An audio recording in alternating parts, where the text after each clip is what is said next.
Bonjour, chers frères et sœurs, chers amis. Voilà, vous êtes de nouveau à l'écoute de l'Évangile sans contour. Et encore ce matin, j'aimerais qu'ensemble nous fassions un petit bout de chemin. C'est-à-dire que mon message, c'est comment se laisser interpeller par le Seigneur. Vous savez que le Seigneur parle depuis le début, depuis la création. Il est écrit que Dieu dit et Dieu fit. C'est-à-dire que tout passe par la parole. Et dans notre monde qui est de plus en plus bousculé, où il y a beaucoup de brouhaha de paroles, euh, tout va très vite, tout est en train d'être démultiplié, je dirais même, par rapport au temps que nous passons. Et il est difficile parfois de faire le point dans notre esprit. Et nous avons besoin de nous laisser interpeller, vraiment, interpeller par le Seigneur. Dans la parole de Dieu, il est écrit dans Isaïe chapitre 30, verset 21, tes oreilles entendront derrière toi la voix qui dira, voici le chemin, marche-y, car vous iriez à droite ou vous iriez à gauche. Le Seigneur connaît notre attitude et il connaît aussi notre chemin. Il sait comment nous sommes parfois fragiles pour prendre des chemins détournés. Et si nous n'y prenons pas garde, si nous ne sommes pas à l'écoute de sa parole, nous ne prenons pas le temps de nous arrêter, de nous asseoir et de nous laisser interpeller par lui, eh bien nous risquons de prendre des voies de garage ou alors des voies où des difficultés nous attendent. Vous savez, nous le voyons actuellement dans d'autres pays où c'est la débandade complète, hein, quand le gouvernement essaye de produire quelque chose et qu'il n'y a pas de stabilité, qu'il n'y a pas le nombre de voix nécessaires pour voter dans la bonne direction. Et tout cela, bien, pourtant ce sont des systèmes d'hommes qui ont été réfléchis, pondus, je dirais même par des hommes. Mais nous voyons que de plus en plus, eh bien, quand Dieu n'est pas là, même surtout dans notre pays, eh bien, on fait n'importe quoi et les lois partent dans n'importe quel sens. La parole de Dieu nous dit au psaume 33, versets 12 à 15, heureuse la nation dont l'Éternel est le Dieu, heureux le peuple qu'il choisit pour son héritage. L'Éternel regarde du haut des cieux et il voit tous les fils de l'homme. Du lieu de sa demeure, il observe tous les habitants de la terre. Lui qui forme leur cœur à tous et qui est attentif à toutes leurs actions. Oui, Dieu voit, Dieu entend, Dieu regarde.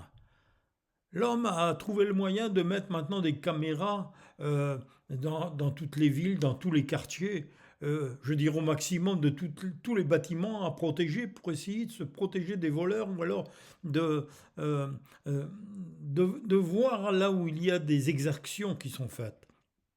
Et voyez-vous, ça c'est le système humain. Mais la parole de Dieu nous dit que Dieu voit tout. On ne peut pas se cacher avec Dieu. On ne peut pas se cacher. Même ceux qui ne croient pas, Dieu voit. Et un jour, ils auront à répondre de leurs actes.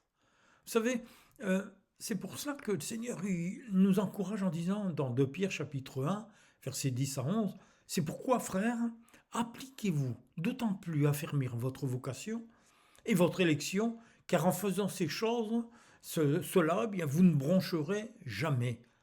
C'est ainsi, en effet, que l'entrée du royaume éternel de notre Seigneur et Sauveur Jésus-Christ vous sera pleinement accordée. Vous savez, la force du chrétien, c'est quoi?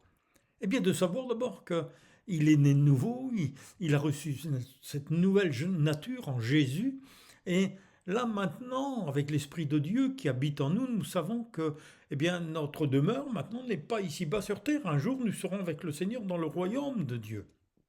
Et cette entrée du royaume, cette porte qui a été ouverte, c'est pour être pour l'éternité avec notre Seigneur. Ce n'est pas du cinéma, c'est pas un rêve, c'est une réalité. Et il nous faut veiller sur notre conduite afin que cela eh bien, nous soit pleinement accordé. Et cela, nous ne pourrons faire que par amour. C'est-à-dire cet amour que Jésus nous a transmis. Vous savez, c'est par amour que Jésus a ouvert le chemin du salut. cette porte s'est ouverte, le chemin du salut, pour aller dans cette direction, pour entendre sa voix. On dit, voici le chemin, marche-y. Et il a déposé dans notre cœur ces paroles qui sont vivantes. Elles doivent faire partie de notre nourriture quotidienne. Parce que la parole de Dieu, elle est vivante. Lorsque nous la lisons, nous la prenons, elle vient éclairer notre pensée, elle vient éclairer notre être tout entier. Et elle nous fait du bien, parce qu'elle nous conduit vers la bonne voie. Et son amour, voyez-vous, chasse au loin la peur et nous aide à supporter avec sa grâce et son secours. Il nous aide à tout supporter. C'est la Bible qui nous le dit et nous le croyons. Même dans les moments douloureux ou d'incompréhension, qui voudraient nous être imposés, vous savez, par ces événements qui sont contraires même à ceux que nous espérions. Nous voudrions que tout aille mieux et pourtant, il semble parfois qu'on continue à aller dans les mauvaises directions. Mais en comptant toujours sur lui, sur Jésus, car Christ est vivant et tout-puissant. Et il peut changer les temps et les circonstances. Voilà, ça c'est une réalité.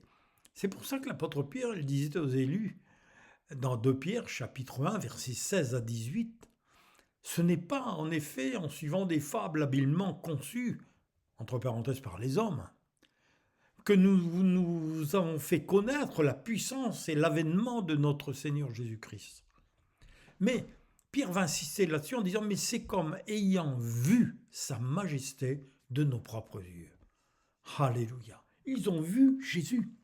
Ils ont mangé avec Jésus. Ils ont dormi même à côté de lui. Ils ont partagé des moments de joie, mais aussi des moments douloureux. Ils ont été jusqu'au bout, jusqu'à la croix. Même à un moment, la parole de Dieu nous montre qu'ils ont eu tellement peur qu'ils se sont sauvés et Christ s'est resté seul. Ils ont vu après Christ crucifié. Ils ont vu aussi Christ qui a été dépendu de la croix avec Joseph d'Arimathée. Et ils l'ont conduit, ils l'ont préparé et ils l'ont enseveli dans un tombeau, je dirais comme le dit l'Écriture, avec les riches. Mais ils ont vu 3 jours après que ce tombeau était vide. 3 jours après. Extraordinaire. Mais ça ne s'arrête pas là. Ensuite, ils ont vu sa majesté, c'est-à-dire ils ont vu Christ vivant, ressuscité. Et la parole de Dieu nous dit, car il a reçu de Dieu le Père, honneur et gloire. Quand la gloire magnifique lui fit entendre une voix même qui disait, et ça c'est Pierre qui le dit parce qu'il était là avec Jacques et Jean sur la montagne, « Celui-ci est mon fils bien-aimé en qui j'ai mis toute mon affection. » Vous voyez, Dieu parle. Il était dans la nuée, ils ont entendu cette voix distincte qui disait « Celui-ci est mon fils bien-aimé en qui j'ai mis toute mon affection. » Et nous avons entendu cette voix venant du ciel, va ajouter Pierre, lorsque nous étions avec lui sur la sainte montagne. Voyez-vous, Dieu parle tantôt d'une manière, tantôt d'une autre, mais aussi d'une façon audible. Il peut parler à notre cœur, à l'intérieur de nous-mêmes. Sa parole va transpercer cette carapace de chair pour parler à notre pensée, à notre esprit. Et maintenant, bien, le Saint-Esprit nous rappelle que pour être heureux, nous devons aussi faire preuve de foi et de courage. Nous lever, nous réveiller, nous mettre en marche et avoir le contrôle sur soi-même. Romains chapitre 12, verset 2, dit « Ne vous conformez pas au siècle présent », c'est-à-dire n'écoutez pas toutes ces nouvelles qui essayent de transformer votre façon de penser, mais soyez transformés par le renouvellement de l'intelligence, afin que vous discerniez quelle est la volonté de Dieu, ce qui est bon, agréable et parfait. Voilà, transformés par le renouvellement de l'intelligence, eh bien, c'est l'esprit de Dieu qui parle à notre esprit. Et surtout même dans les moments difficiles, afin de rester dans la volonté de notre Père qui est dans les cieux. Alléluia. Le psaume 119, versets 116 et 117, nous parle aussi en disant, mais vous savez, dans ces moments parfois de détresse, il dit, « Soutiens-moi selon ta promesse. » Afin que je vive, il le professe de sa bouche, même il l'écrit cette parole. Et ne me rends point confus dans mon espérance, mais sois mon appui pour que je sois sauvé et que je m'occupe sans cesse de tes statuts.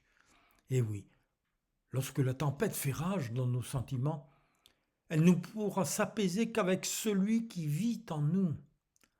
Et nous lui dirons, je dirais à cette tempête, tais-toi, comme Jésus l'a fait, mais nous chasserons en son nom, eh bien, ces parasites, je dirais, qui essayent de nous troubler et qui essayent toujours de mettre sa tempête à l'intérieur de nous-mêmes. Tais-toi! Nous les chassons au nom de Jésus. Vous savez, les disciples dans la barque l'ont vu. Ils ont vu l'autorité de Jésus lorsque la tempête a été apaisée. Il a parlé au lac.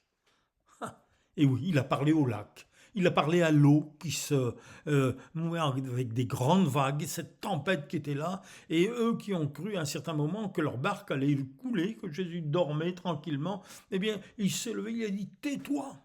Or voilà qu'un vent très violent se mit à souffler, il est écrit que les vagues se jetaient contre le bateau, et qui se remplissait d'eau. Lui, à l'arrière, Jésus, il dormait, la tête sur un coussin. Et les disciples le réveillèrent et lui crièrent « Maître, nous sommes perdus, et tu ne t'en soucies pas ?» Il se réveilla et parla sévèrement au vent. Et il ordonna au lac « Silence, tais-toi ». Alors qu'est-ce qui s'est passé? Le vent tomba et il se fit un grand calme. Puis il dit à ses disciples « Mais pourquoi avez-vous si peur? Vous ne croyez pas encore ?»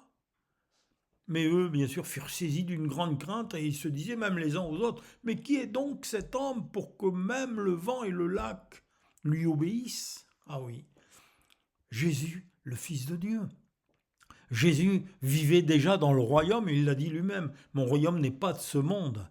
Et cela dépasse notre entendement, dépasse notre intelligence. Mais ces paroles font autorité. Et heureusement pour nous, c'est écrit aussi dans Hébreux chapitre 1, verset 2. Dieu, dans ces derniers temps, nous a parlé par le Fils, qu'il a établi héritier de toutes choses, par lequel il a aussi créé le monde. Rendez compte la puissance créatrice de Jésus. Et ce qui est extraordinaire, c'est que Jésus donne son autorité à qui? À ses disciples, à vous, à moi, à tous ceux qui croient en son nom. Pourquoi? Pour marcher toujours par la foi et prendre la victoire, triompher. Luc chapitre 10, versets 19 et 20, Jésus va dire, écoutez la voix, tu entendras la voix qui te dira, là, voici le chemin, marche-y, sans quoi tu irais à droite et à gauche ou à gauche. Mais là, il va dire, écoutez-moi bien, je vous ai donné le pouvoir de marcher sur les serpents et les scorpions et d'écraser toutes les forces de l'ennemi. Alléluia! Je vous ai donné ce pouvoir d'écraser même toutes les forces de l'ennemi sans que rien ne puisse vous faire du mal. Alors, pourquoi avez-vous peur? Ça, c'est une sacrée question. Toutefois, va ajouter Jésus, ce qui doit vous réjouir, ce n'est pas de voir les esprits mauvais qui vous sont soumis, parce qu'ils sont obligés, et c'est la parole qui les écrase, qui les soumet, mais de savoir que vos noms sont inscrits dans le ciel, c'est-à-dire dans le royaume de Dieu. Alléluia.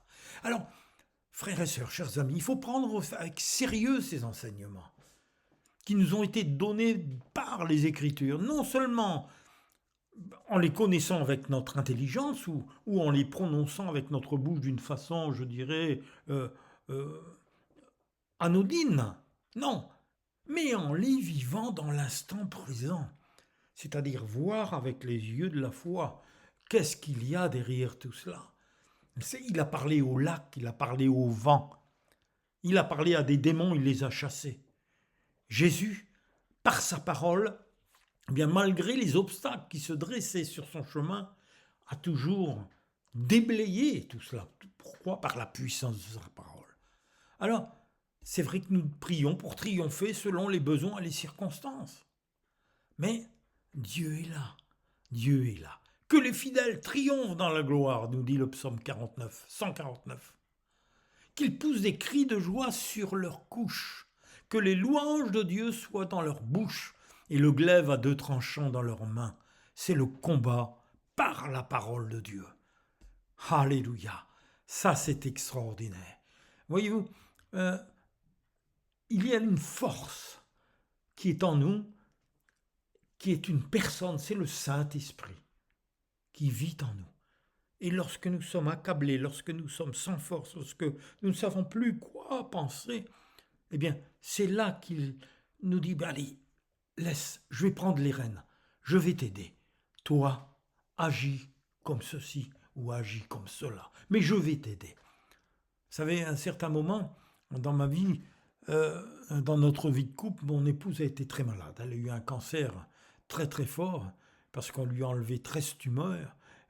Donc c'était quelque chose de terrible, avec une occlusion, avec des morceaux d'intestin. Enfin, c'était quelque chose de terrible. C'était un peu l'opération, je dirais entre parenthèses, de la dernière chance alors que nous prions. L'opération s'était bien passée et j'avais passé la journée avec elle et j'étais rentré à la maison. J'étais à combien? À 60 km le soir pour dormir. Et vers 11 heures du soir, ma fille avait pris le relais. J'ai entendu une voix qui disait Trésor, Trésor, fatigué, fatigué. Elle m'avait téléphoné, prie pour moi. Et tout le monde était en branle-bas de combat là-bas parce qu'il y avait quelque chose qui s'était passé après l'opération et il y avait une panique. Même tous les soignants, docteurs, professeurs étaient là et ils pensaient qu'ils allaient la perdre parce que elle s'étouffait et il y avait, je vous dirais, le diable a essayé de me la prendre. Je ne savais plus comment faire. J'étais là dans ma chambre et j'ai commencé à prier et je me mettre à genoux. Et là, je ne savais même plus les mots qu'il fallait dire. Mais je ressentais qu'il fallait que je laisse les rênes au Saint-Esprit. Et là, je priais en langue, je priais, je combattais en langue. Je ne priais qu'en langue, en langue. Et je ne sais pas combien de temps ça a duré, mais certainement une partie de la nuit, je me suis endormi, je dirais, à genoux. Et il y a un certain moment, euh, le téléphone a sonné. Mais il était quelle heure? Il était 7 heures du matin. Et là, j'étais directement, bien sûr, prendre mon téléphone pour écouter. Et j'ai entendu la douce voix de mon épouse qui me disait, ça y est, Trésor, écoute, ça y est, c'est passé. Alléluia. Dieu était intervenu. Alléluia. Et le Seigneur a guéri mon épouse. Le Seigneur l'a gardée. Et oui, voyez-vous, il y a là, je dirais, des exemples. Là, c'est un exemple concret que je vous dis. On entend la voix du Seigneur et il est là pour nous aider, pour que nous puissions avancer, quels que soient les moments. Et à un moment, il faut lâcher prise, c'est-à-dire il faut lâcher le volant, c'est lui qui doit conduire. Diriger toujours nos pensées vers Jésus, surtout quand nous sommes dans les moments de souffrance. Notre amour pour lui nous presse à lui demander du secours. Et le Saint-Esprit qui vient en nous prend le relais. Il agit par la puissance de sa grâce pour nous secourir. Alléluia. 2 Corinthiens chapitre 4, versets 16 à 18, dit voilà pourquoi nous ne perdons pas courage même. Même lorsque notre être extérieur se détériore peu à peu, et comprendre là, comme maintenant, comme je suis maintenant. Intérieurement, la Bible nous dit nous sommes renouvelés de jour en jour dans cette communion avec le Seigneur. En effet, même, il va dire que nos détresses présentes sont passagères, même si elles sont fortes. Mais il dira aussi, mais est légère par rapport au poids insurpassable de gloire éternelle qu'elle nous prépare. Alléluia. Quand on pense au-dessus et après, qu'est-ce qui va se passer? Après cette vie sur terre, lorsque cette porte qui était ouverte, que nous allons passer dans l'éternité avec Jésus, avec notre Père Céleste. Et la Bible nous dit, nous ne portons pas notre attention sur les choses visibles, mais sur les réalités encore invisibles. Car les réalités visibles ne durent qu'un temps, mais les réalités invisibles demeureront éternellement. Ah, merci Seigneur. Voyez-vous, on entend cette voix qui nous conduit sur ce doux chemin. Parfois difficile, il faut grimper, il faut marcher. Même parfois, on est obligé peut-être de grimper avec les pieds et avec les mains. Mais quand nous avons les regards au-dessus, c'est là que nous réalisons que son amour est incommensurable et qu'il ne passera jamais. C'est Paul qui le disait. C'est Christ lui-même qui nous l'a communiqué. Car Christ est éternellement vivant et tout-puissant. Et pour nous aider, il est bon de repasser même les moments intenses que Jésus a vécus lors de sa crucifixion. Vous savez, là aussi, il s'est retrouvé dans une situation où il était seul. Enfin seul, il y avait toujours l'Esprit qui était là, dans son cœur. Mais les hommes l'avaient abandonné. Personne ne pouvait venir à son secours. Et c'est lui qui l'avait choisi. Et pour comprendre tout l'amour qu'il a manifesté, pourquoi? Pour nous sauver, pour nous guérir, pour nous secourir, pour nous délivrer de ses ennemis invisibles et vivre par l'Esprit de Christ en ayant les yeux fixés sur lui. Ça c'est beau. Ça c'est fort. Ça c'est l'arme que Dieu nous a donnée. Regardez à Jésus, au-dessus. Il nous aide, il nous aide.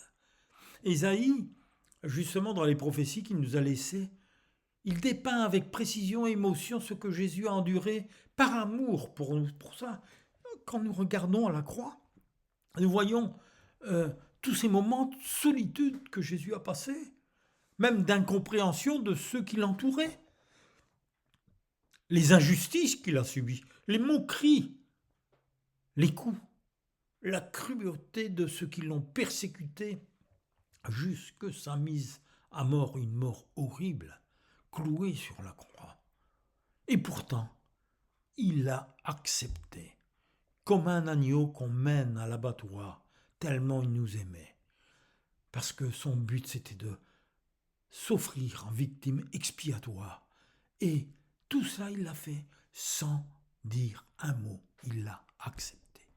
Alors, relisons avec attention ces paroles vivantes qui nous sont transmises pour qu'elles nous pénètrent, qu'elles rentrent au fond de notre cœur, que sa vie se répande en nous et que nous soyons bouleversés par un si grand amour qui doit nous conduire toujours, je dirais même, vers une repentance. Parce que bien souvent, nous manquons le but et nous avons besoin de regarder à nous-mêmes. Nous avons besoin de nous repentir et de revenir vers le Seigneur qui ne se lasse pas de pardonner. Oui, pour tenir bon et lui être agréable en toutes circonstances. Pourquoi? Parce qu'il est le chef de l'Église et nous sommes son corps. Si nous restons, si nous sommes et si nous restons unis à lui. Alléluia.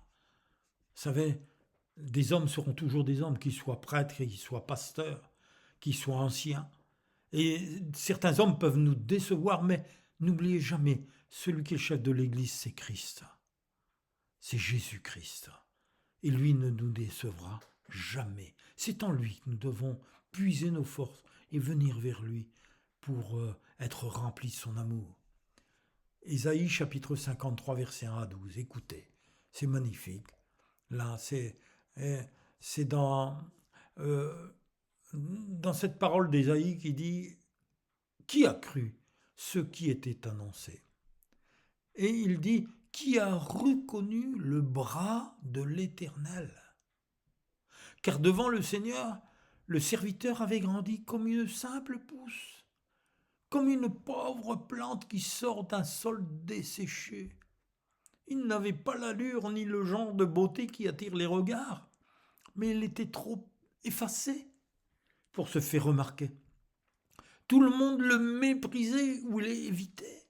C'était un homme qui souffrait, habitué à la douleur. Il était comme quelqu'un que personne ne veut regarder.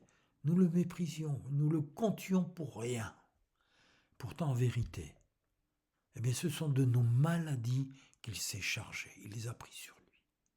Ce sont de nos souffrances qu'il a prises sur lui, nos souffrances. Alors que nous pensions que Dieu l'avait puni, frappé et humilié. Mais c'est pour nos péchés qu'il a été percé.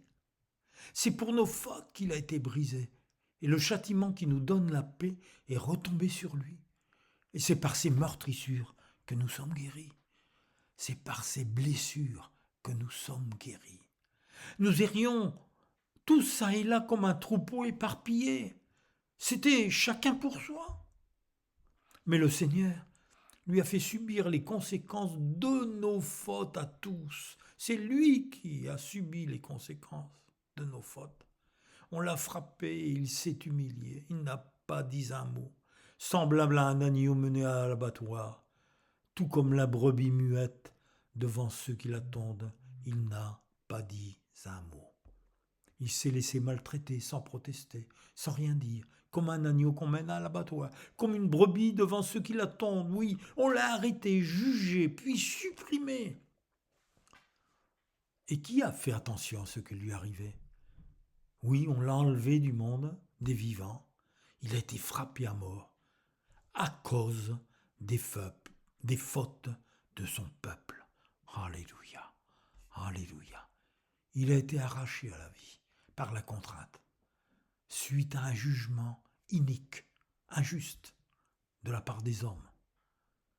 Et qui, parmi les gens de sa génération, s'est soucié de son sort lorsqu'on l'a retranché du pays des vivants? Non, personne. Il était frappé à mort à cause des péchés que mon peuple a commis, il nous dira. Et on a mis son tombeau parmi les criminels et son sépulcre parmi les riches, alors qu'il n'avait pas commis d'acte de violence et que jamais ses lèvres n'avaient prononcé de mensonge. Mais le Seigneur donne raison à son serviteur, écrasé. Et il a rétabli celui qui avait offert sa vie à la place des autres, il l'a ressuscité. Son serviteur aura des enfants, il est écrit, il vivra encore longtemps, et par lui le Seigneur réalisera son projet. À cause de ses souffrances qu'il a supportées, il verra la lumière, il sera rempli de bonheur, mon serviteur, le vrai juste Jésus. Rendra juste un grand nombre de gens parce qu'il s'est chargé de leurs péchés dont nous faisons partie. C'est pourquoi je le mets au rang des plus grands, dira Dieu. Il partagera les richesses des ennemis avec les puissants. En effet, il a accepté librement de mourir et d'être mis avec les bandits. Oui, il a porté les péchés de beaucoup de gens et il est intervenu pour les coupables. Oh mes amis, que dire devant tant d'amour? Que pouvons-nous dire et faire? Golgotha, sa mort, c'est notre délivrance.